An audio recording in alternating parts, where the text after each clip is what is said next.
يا الله، السلام عليكم. باقي لنا شهر وعشرة ايام على بداية الموسم، فالطيور بهاي الفترة راح يصير عندها غيار ريش.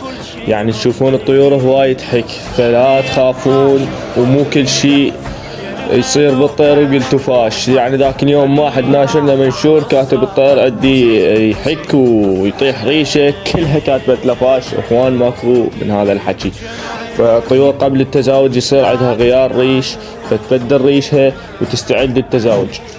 فانتوا للتأكيد تفحص الطير جوا جنحه وفوق راسه، اذا ما بيشي يهد الطير. وبالعافية عليكم. تحياتنا لكم من صفحة بلابل الباشا.